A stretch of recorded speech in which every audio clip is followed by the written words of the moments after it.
Welcome back, everybody, to another episode of Judging Nerd Culture. I'm Ollie. And I'm Jess.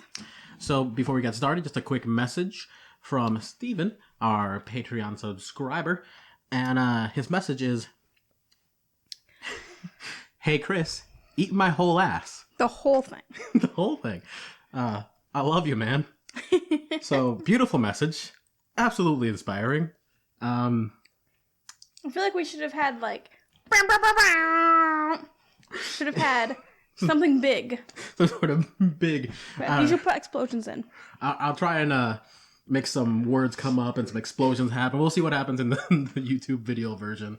But for all you podcast listeners, just know that Steven really wants Chris to eat his whole ass. Chris is gonna eat some tasty Steve? Steve? I'm gonna be honest. It might be Stefan.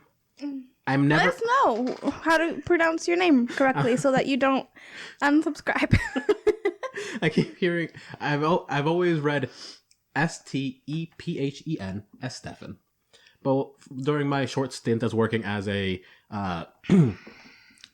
telephone operator for a survey company, I learned that people get really, really angry when their name is spelled that way, but you call them Stefan instead of Steven. And I don't understand. It's a PH. Why the hell is it Steven? I don't know.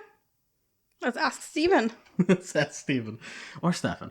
Anyways, so that was our Patreon message from him due to his wonderful donation to us. So if you're interested in getting your own message out there to anyone, if you want anyone to know that they should eat your ass, head over to our Patreon and let us know what you want us to say. Let us know if you're open for business. Oh dear God. I'm really glad this was the very first message on this show. That's our message every episode. Every episode is... That's the motto of our show. Well, it is now.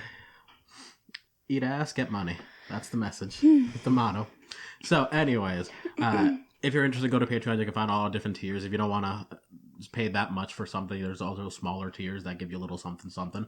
There's some bonus content that's been going out. We've recorded a few here and there. We're obviously going to record more in the coming future. Also, these episodes have been a little off time due to the fact that I am desperately busy finishing school. So, fluctuations. Yeah, life happens. Soon we'll be a little more secure in pretty much everything, and things will come out in a more on-time fashion. But today, as of right now, the moment of recording, it is the day after Black Friday. Otherwise known as Shitty Saturday. And I think this is the best day for this particular video. Black Friday is clearly just the world's best capitalist holiday, right? Yeah. What better time to talk about the wonderful cinema time viewing cinematic experience? What's happening? I'm having a seizure. That's what's happening. But yeah, this is the best time to talk about the little foreign film that could. It's not actually little at all. It's pretty huge. It's pretty big. Pretty big. But it's Parasite, the South Korean film. Yep. Cool. So when I first heard it was coming out, I think you felt this way too. You thought it was a live action based off of the manga and the anime series? Yeah, 100%. I thought it was gonna be live action, gory, tentacle monsters coming out of people's heads. No, it was definitely not that. I'm still holding out though, because I would see that. Ooh, boy. Okay, I almost spilled my drink. Real quick though, for the viewers, I don't want you to be fooled. This is watermelon juice. For the listeners, Ali is drinking watermelon juice from a wine glass. Delicious. And fancy. Is it fancy? It feels fancy. I feel fancy. So, obviously we're talking about Parasite. We just mentioned that, but it is still in theaters as of the moment of recording. Mm-hmm. So, before we get started, spoilers! as if that wasn't expected at this point. So, yeah, major spoilers for this pretty darn good movie, I would say. Yeah. Let's just get right into that plot. This is a movie about a heavily impoverished family somewhere in the crappier parts of South Korea, I'm assuming. Yeah. They live in what you'd probably consider like the ghetto, Slums or what have you. Yeah, they live in basically an half underground basement apartment. None of them really have a well-paying job. They're not doing well. No, and they're trying their best. Obviously, they're doing what they can to make it through to get by, and you see right away that they're industrious. They have ways to make their money where they can, doing little odd jobs, little gigs, and trying to worm as much money as they can out of those things, doing it as quickly, as efficiently. There is, at the very beginning of the movie, which I think was actually in the trailers, there was a scene where they were fumigating the outside, which I'm not even sure how well that would work. Just fumigating the alleyways. The streets, yeah, I don't know. But the kids were like, "Hey, Dad, we should close those windows so we don't suffocate and die, because that's fumigation. That's bad." And he was like, "No, there's a bunch of mosquitoes or I think it was like stink bugs or something in here. Leave the windows open. We'll get free fumigation." Yeah. And on one hand, horrible decision. On the other hand, brilliant. Yeah, they should have at least left the apartment while it was happening. They were busy. They had things to do. They could just leave. Sometimes you make sacrifices. I actually really love that scene because at that point they were doing a little odd job folding some pizza boxes or whatever, and the dad someone finds a video that the dad's watching based on how to do the pizza box folding as efficiently, as quickly as possible. And the reason I like this scene is because as the smoke is coming in, everyone starts coughing, and you see the dad hyper focus, just like, "I don't care," just slowly zooming in on him as he's packing away these pizza boxes, just like, "I don't care if I die here. I'm just here to do this thing that I'm doing." And it was real, I don't know, nihilistic and funny. But yeah, this is the family. They are the key players of this particular dramatic movie. Yes. All four of them live in this house, which, as far as I can tell, has a living room and a bathroom and one bedroom. It's hard to tell. It doesn't show you the whole house. That's fair. I don't think there's a room on the left side of the hall, and on the right side it just seemed like there was the bathroom and then the extra room. But it's irrelevant, honestly, how big it is. It's too small for that many people. Also, their bathroom, dear God, the toilet is elevated so that you can't stand up at all. Which, I don't care if I have to sit down to pee. I don't care about that. But if I have to poop and then just crawl away from the toilet, that sounds awful. That sounds like hell. It could be worse. It could just not have a toilet. I mean, you're right, but... Oof. So yeah, right away you realize not the best living situation, just rough times ahead. Or rough times in general for these particular folks. And the movie really kicks off when I would say the main fella, when his college friend shows up and gives them a massive rock that's some sort of sculpture, I guess. Yeah, it's just a good luck charm. Yeah, it's supposed to bring wealth and whatnot, and he's gifting it to the main kid, whose name I do not remember. That's okay. All right. You don't remember names when they're real easy to pronounce. Even when they're names real common that I know very well, never remember. So, main dude gets the rock, and he's immediately just like pumped, like, yeah, this is a great gift. He feels very, very lucky. Feels like he has a chance to move on, maybe something along those lines. And his friend takes him out. They hang out, get some food or whatever, Mm-hmm. and his friend introduces him to the opportunity of his lifetime. His friend is a tutor to some young high school girl who's working her way through high school, doing whatever, but her family's very, very wealthy. And he's going to America to expand his studies and wants to make sure that his tutor subject is well taken care of. Partially because he's hoping that when she gets older, to marry her, which is super creepy. He likes her. She's like and he's gonna be gone off to college in America, and he's already in college. He's a college student. Well, yeah, but he's gonna be in America. Yeah. It's just like if you have a crush on someone, and you go to a different school for a while, you don't want to have it in your head that there was someone else while you're gone. No, I get that. Here's what I'm saying though. He's an adult man in college, and she's a small high school girl. Yeah, things are different in Korea though. Still not. Like, the social stuff is different. Besides, he's not doing anything. Like, it's kind of creepy that he's, like, waiting. Like Drake waiting for girls to turn 18. Oh. Like, it's weird, but it's better than doing something about it. I suppose so. Ugh. So he starts tutoring the girl, and he realizes that the girl has a brother who the mom would like a tutor for art. And so his sister, he says, is someone that he knows through a friend or through a cousin or something. Mm-hmm. And his sister applies and claims that she is like an art therapist and she's studying psychology and everything. So she gets the job. And so now they're both faking it, pretending that they know what they're doing. Mm-hmm. Also, her character's whole shtick with, see these harder brush strokes here. It shows he's schizophrenic or some crap like that, and it's just like, ooh, dear God.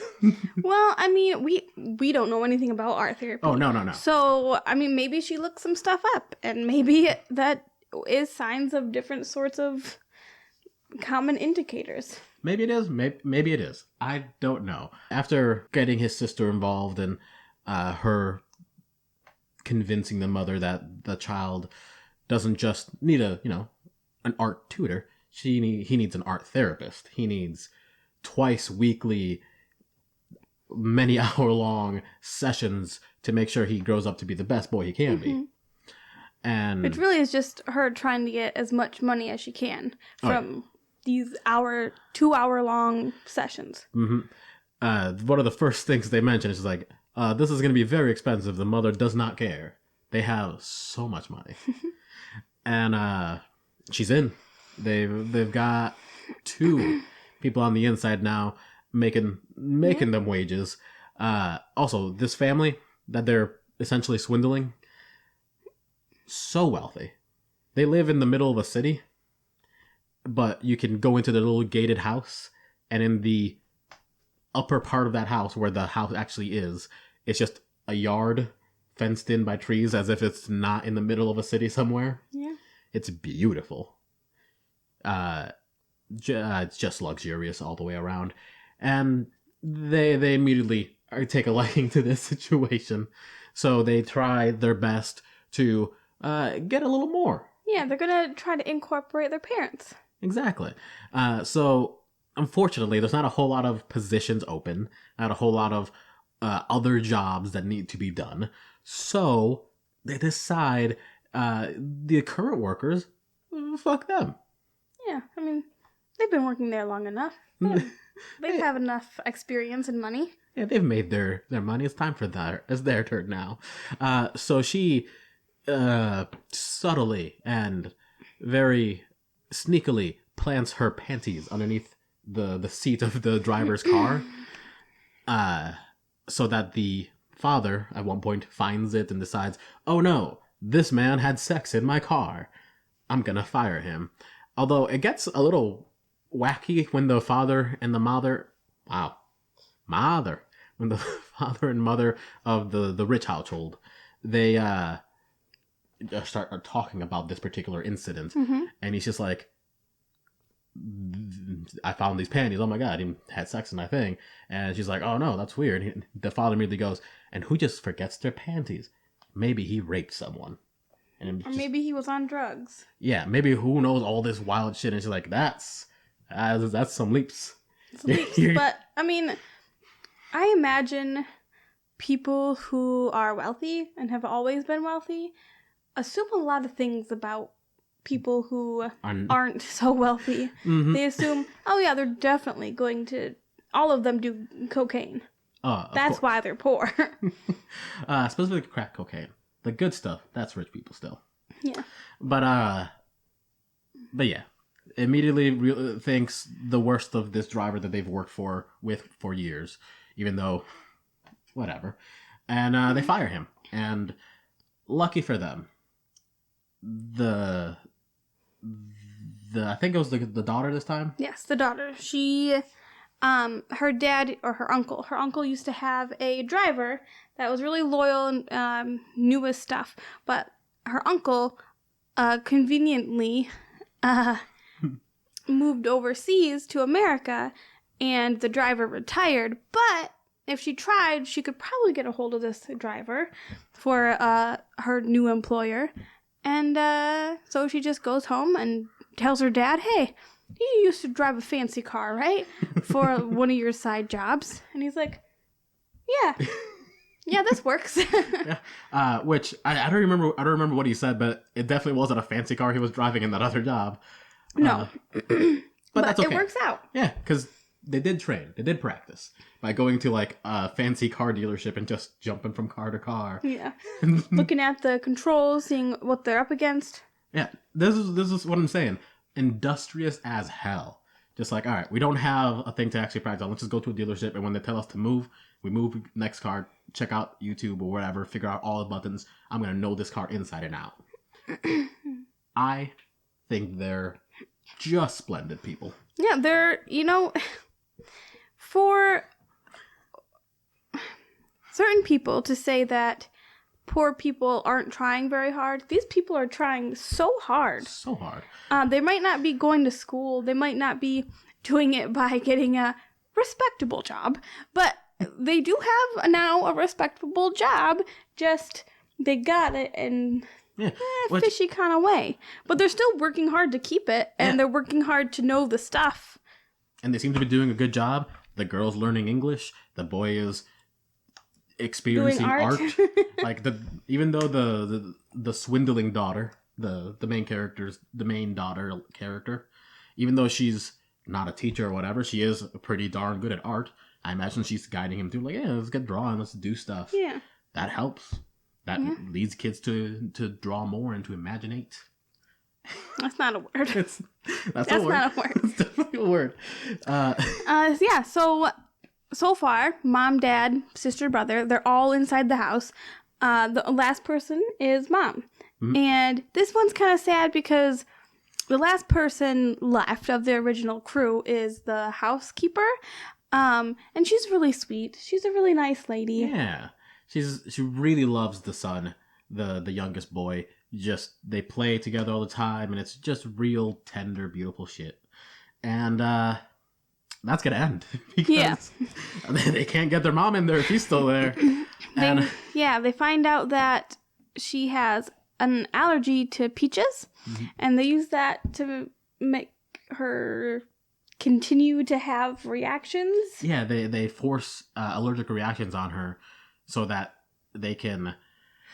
This part kind of got away from me a little bit, but basically they make these allergic reactions happen so that she keeps going to like the doctor or something, so that they can snap some pictures of her or like catch her going to the doctor, and then claim that while she was there, they were also there for just a routine checkup to whatever, and they overheard that she has TB and super contagious, blah blah blah, and they even like do a little sleight of hand to make it look like she coughed into a napkin and there's blood in there and all this other stuff. And the parents decide, well, we can't have her around.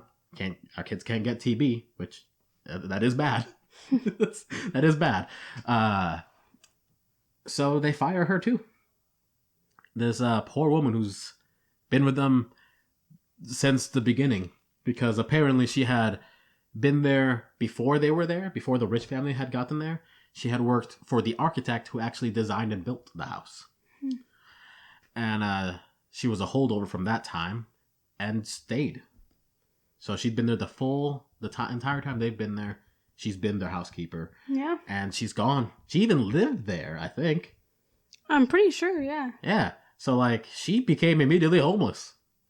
And this is really the tipping point for this particular movie, where it goes from, it was slowly on the decline from sort of a fun family con movie where they're just gonna make their money, sort of taking advantage of these rich people, but who really cares? They're rich people, fuck them. And it started slowly sliding into, well, now they're just kind of being big old dicks, you know? And this is basically the pinnacle of that, where they are getting this woman thrown out on the street. Mm-hmm. And like, they've gone too far. They've gone definitely They've gone too far after getting rid of the nice old lady. But it's okay, because it starts climbing back up, but in a very different direction. Because after this, there's some montages of them having a good old time. Like, everything's perfect. This is exactly where we want it to be. We're exactly where we need to be. We're making money. We're living life. This is our time. But that doesn't last very long. Eventually, the family goes on vacation or what have you, and they're all living the life in these people's houses. Also, we didn't really mention this, but the main boy, he's definitely making his way in with the daughter of the rich family. His friend who was like, please take care of her and make sure no guys are, taking my zone. I trust that you won't do it. You're the only one I trust who won't do it. Like, second day, they make out. Yeah. And it's like, blah. Like, what the fuck? Again, high schooler. What the hell, man? But we don't know how old he is. I mean, he's old enough to be a college student. He's but you're saying there can be 17, 18-year-olds in high school who are dating a college kid who's 18, 19. I guess that's true. That's fair. I don't know. I just assumed there was more of a gap. Anyways, that nonsense aside, not a faithful friend. No. First chance he could, he jumped on it. He's hoping to do the same thing his friend was and marry into this incredibly wealthy family. Yes.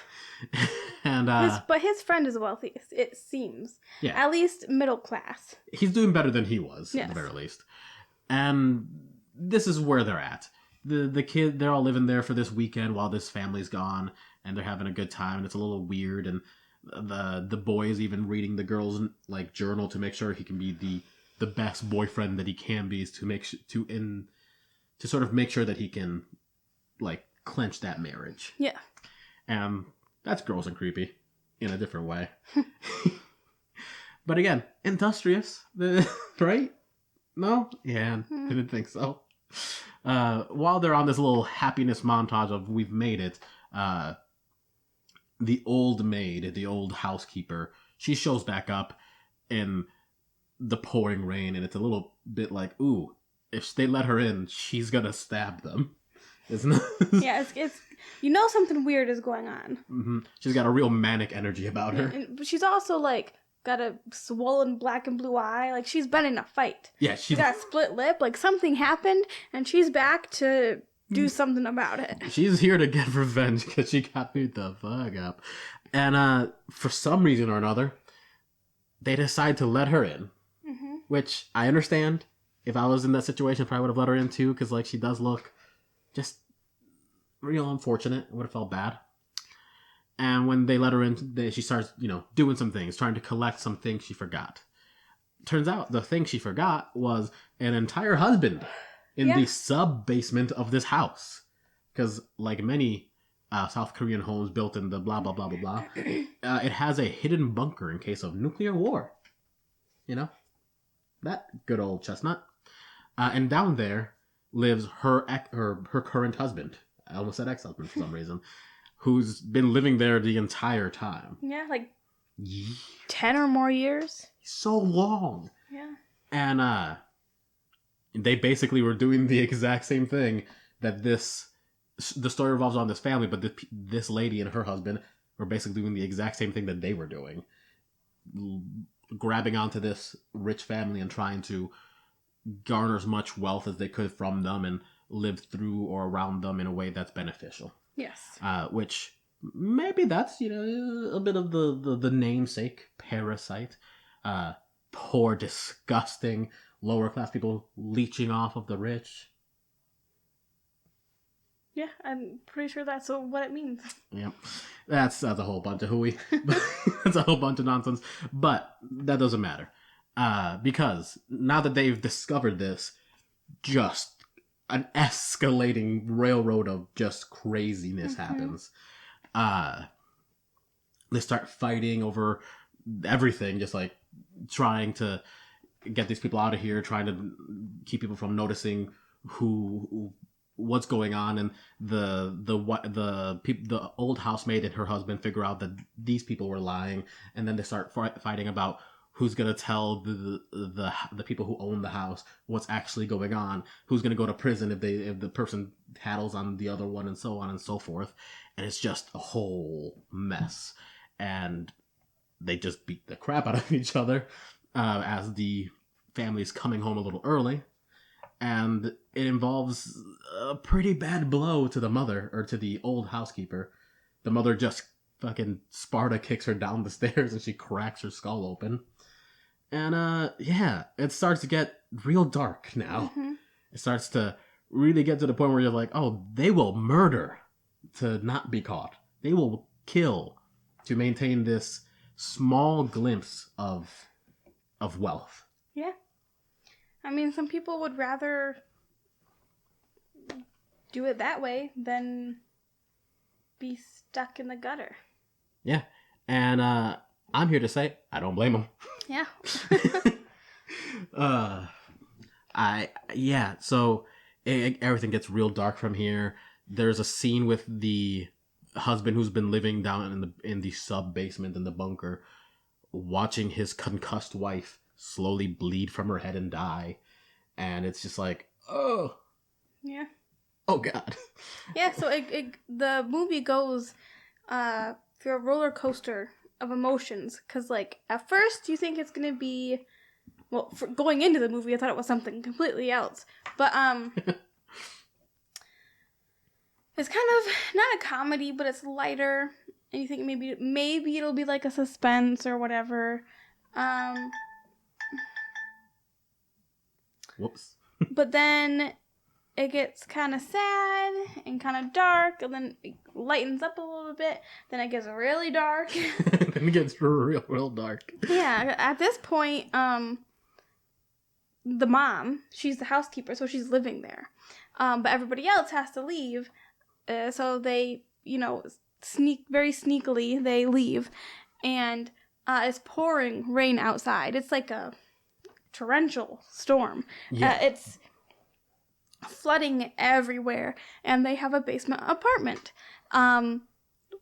They didn't close the window. No, I'm gonna be honest though. Even if they did, I'm not sure it would have helped. No, it would have gotten in. It was coming in through the toilet. It was getting in through everywhere.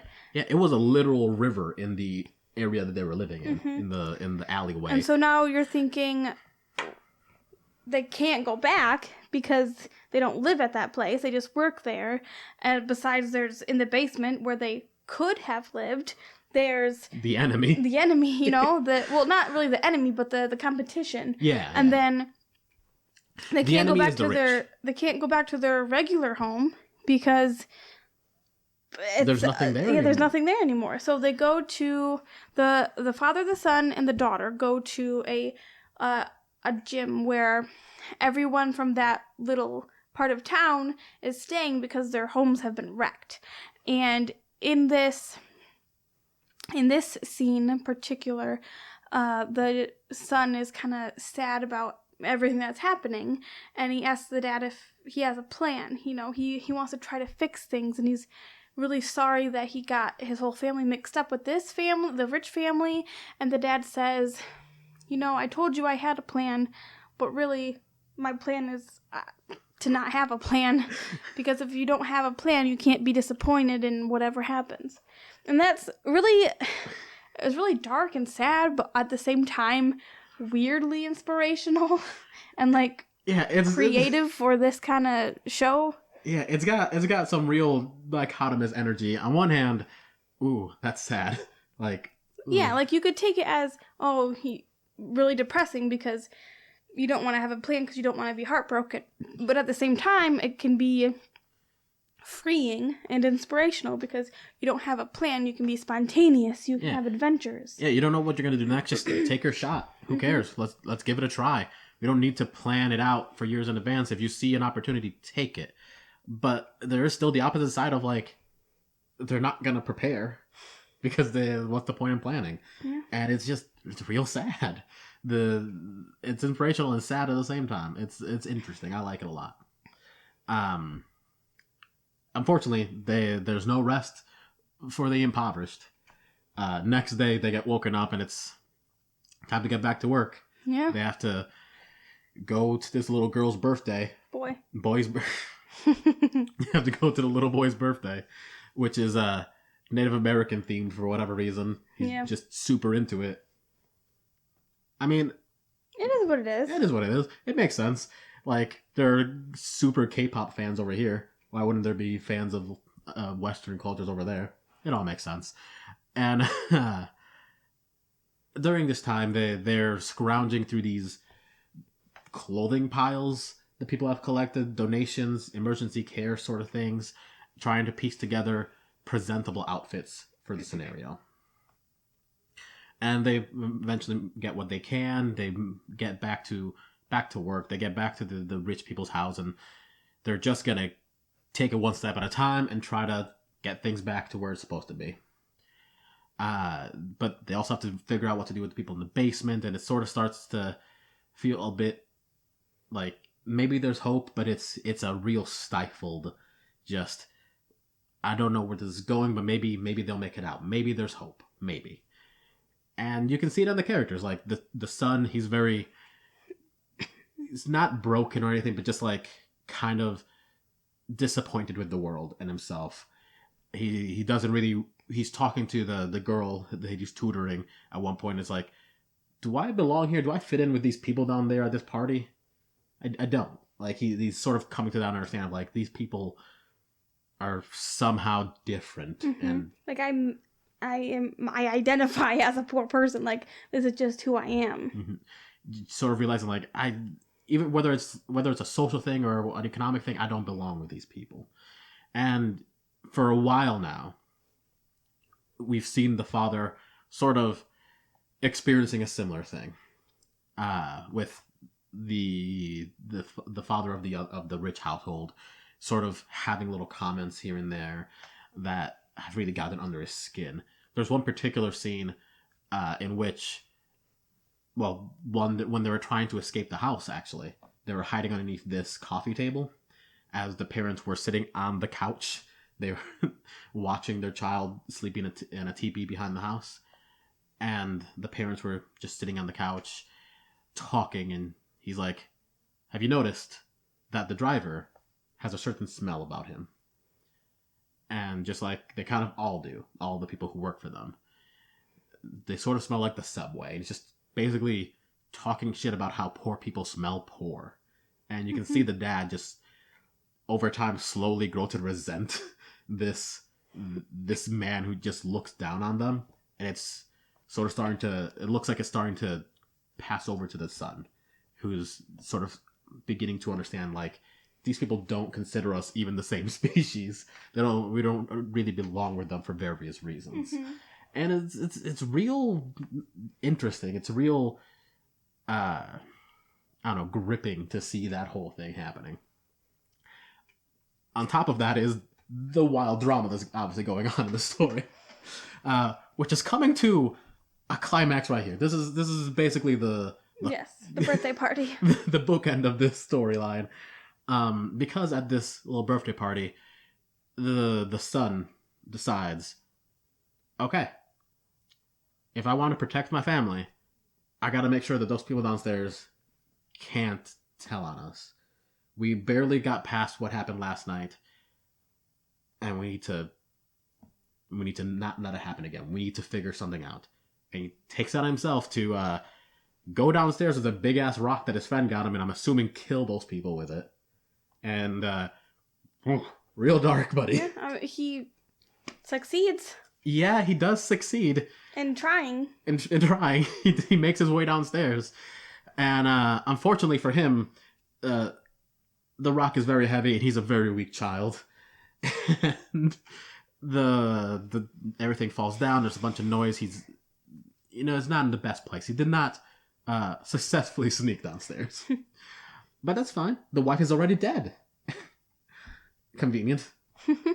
Unfortunately, the husband isn't, and he's immediately attacked, choked with a wire that was downstairs, and the kid manages to run away, to run up the stairs, but the husband who was downstairs, the housekeeper's husband, chases him back up, yanks him down with the cord, and then smashes his goddamn head in with the rock, and it's just real vigorous. Yeah.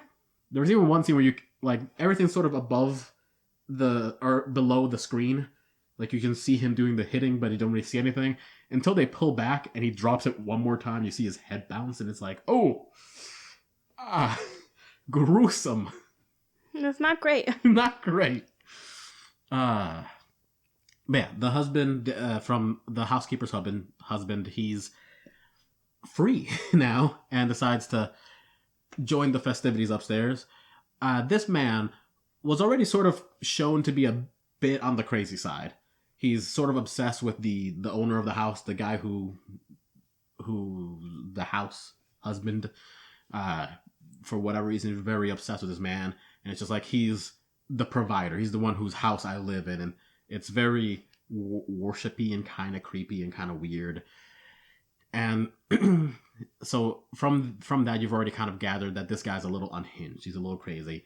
And after watching his wife die, he does not give a single fuck. Mm-hmm. He's going to hurt. And as he's going up, he grabs a knife from the kitchen, walks out into the party, and just stabs the main daughter, the main character's sister. And everyone freaks out and everything starts going wild. It's a hell of a time. The main character's dad obviously freaks out. His daughter just got stabbed. He runs over to her and tries to hold the wound and all this. And the boy himself, the little boy, he freaks out and starts having a seizure because he thinks this man is a ghost that he once saw when he was younger, because he did see him. He just didn't realize it was a real person. They didn't realize they had a man living in their home. And this kid starts having a seizure, and if he doesn't get it to the hospital in a few minutes, he's going to probably die. So the husband, the father of this kid who's having a seizure, is yelling at his driver, at this dying girl's dad, hey, leave her, take my son to the hospital. And I understand this. Like, obviously, it's your child. That's your number one priority. But there's a dying girl there, too. Yeah. I don't know. Like, the whole thing that happened was kind of sucky. But if I had to choose between some girl and my kid, I'm going to choose my kid. Sure, yeah, but I don't think he had to choose either one at that point. I think they could have saved both. But they didn't. Yeah. And at this point, the crazy man from downstairs starts attacking the main character's mother, and it's just a bad time. She fights back and seriously hurts him, kills him. I think she's the one that actually does. And the rich husband, he's still very much, hey, get your keys. What the hell? Let's go. Or at least give me the keys, whatever. And the main character's dad throws the keys over to him, but they get caught underneath the dying man as he falls down. And the kid's dad starts trying to move him so he can grab the keys and take his kid to the hospital, obviously. But as he does, he starts moving this guy, and he plugs his nose like, this smell is really bad. And at this moment where the main character's dad loses his shit. Just all of the time that they've been together and all of the kind of upsetting comments of all the feelings of this man's looking down on me and poor people in general kind of just end there as his daughter's dying and this guy doesn't care and his wife was being attacked and the guy just wanted to leave and all of this. And he grabs the knife that the person from downstairs was using and stabs the guy to death. It's a good time. Great ending.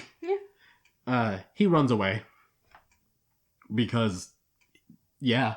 He just killed a man. He just killed a man. It's time to leave. And that's where the scene ends with all of this going down. There's actually a small bit where you see the daughter of the rich family carrying the main kid's body. She's just piggybacking him out of there. Yeah. And that's where the scene closes. It was a rough scene. Yeah, and you think that's probably the end of the movie. Mm-hmm. But you'd be wrong. Yeah. There's not too much left. Just a couple minutes of basically not exposition, but just wrap up. Mm-hmm. The son wakes up from some sort of coma, right? Yeah. So the kid wakes up and he's laughing at everything because he has brain damage. And him and the mother are trying to make it on their own now, it's really difficult, but they're managing. Mm-hmm. They've got their apartment back and they've tried to fix it up a little. But you see kind of like a flash forward as the son is narrating, and he figures out that his dad is actually living in the basement of the house. Mm-hmm. And he's using Morse code with the light switches in the basement to let his kid know he's alive. And so the kid writes a letter to the dad, which there's no way he's going to be able to get it to him. Yeah, the dad's never going to see this letter. But in the letter, he's stating how it's going to take some time, but he's going to fix everything. He's going to get his dad out of that basement. He's going to go to college, actually go through it with it this time. He's going to find a nice girl. He's going to marry her. He's going to be successful in whatever job he is in, and he's going to buy that house. And then finally, once he's bought that house, his dad can walk up the stairs and just live with them. And that's a very long-term plan. Yeah. Like, he could just try to sneak his dad out of the basement.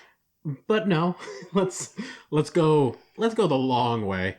And this is I don't know, this was kind of interesting to me because this is the opposite of what the dad told him. The dad said, don't make a plan. It never ends well. Mm-hmm. And the movie literally ends with this kid making a long-ass plan, a long-term plan.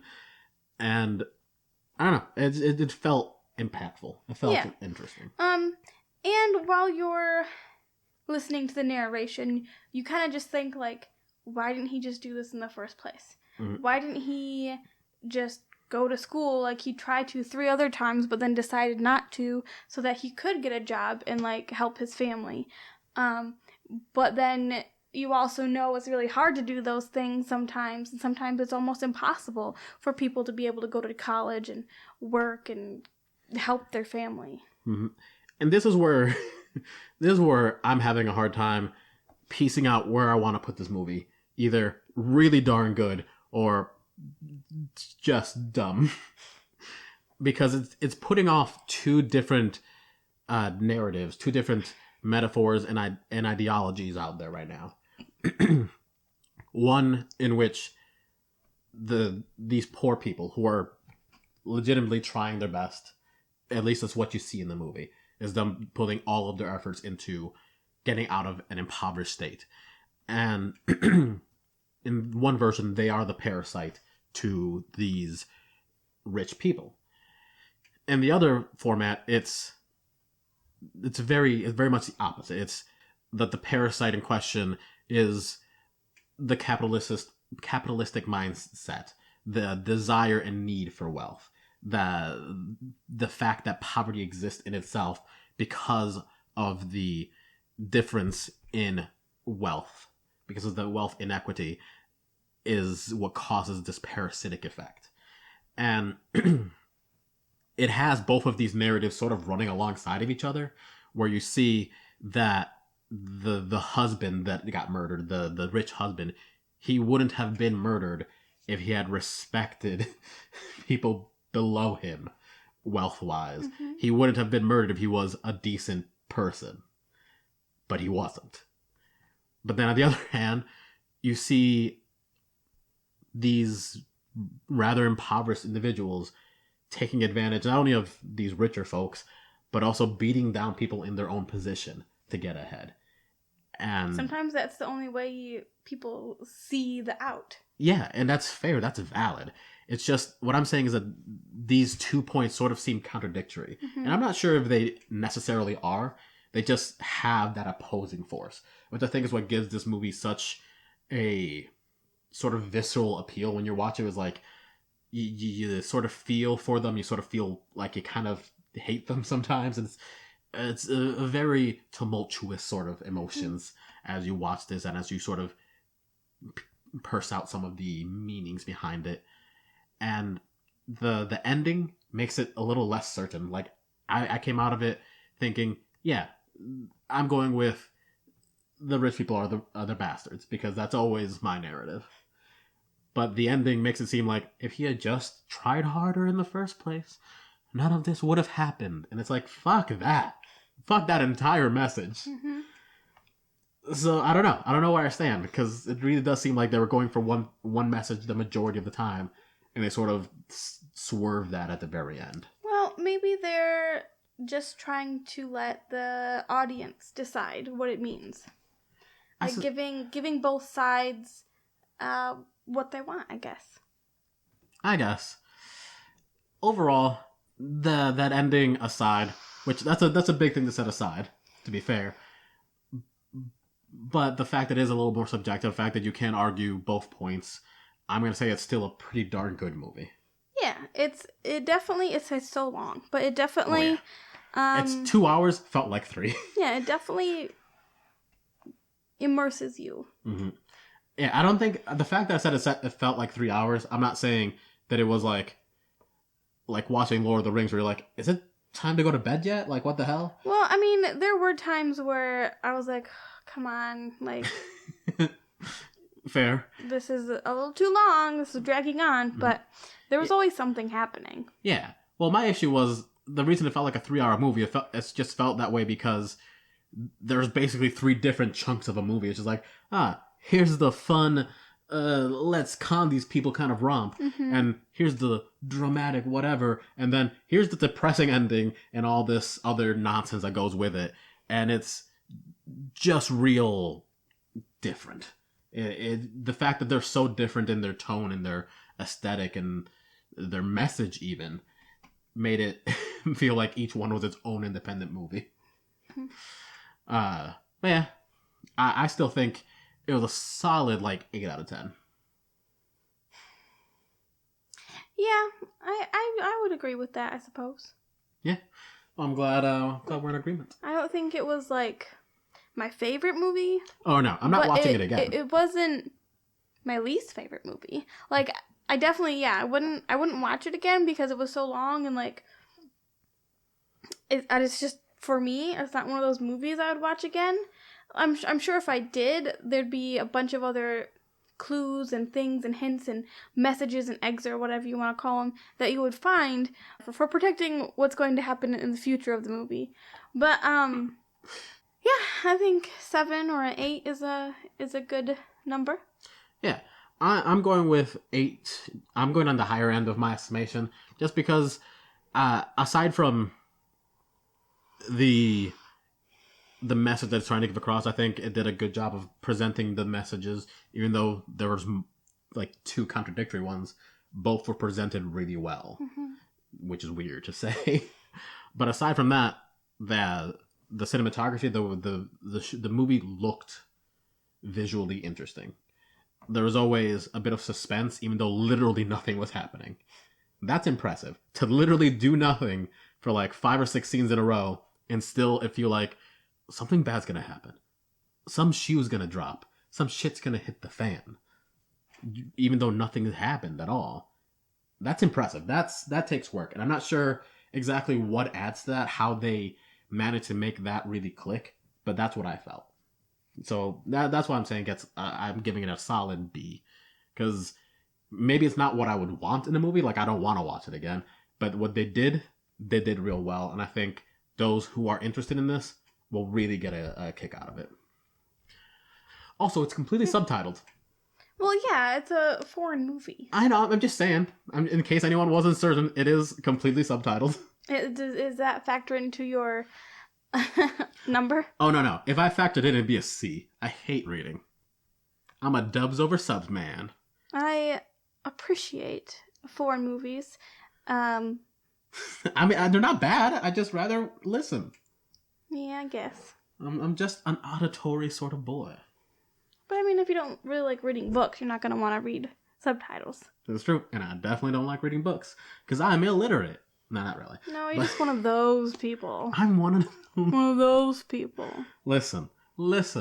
It's so singular and time consuming to read a book. Exactly. You get immersed into a different universe. Yeah, but I'd rather... This is a different episode. It's a different episode. Where we argue about if reading books is good or not. It's good. I just don't wanna. All right. So, with my dirty laundry aired on the video here, that's where I stand. Yeah. It's a good movie for those who are interested in this kind of thing, and that's the end of it, I think. Yeah, go give it a try if anything we've said have piqued your interest. Even with all of that spoiled, I feel like it still does a good enough job scene to scene that it's worth watching, even if you know what the twist is.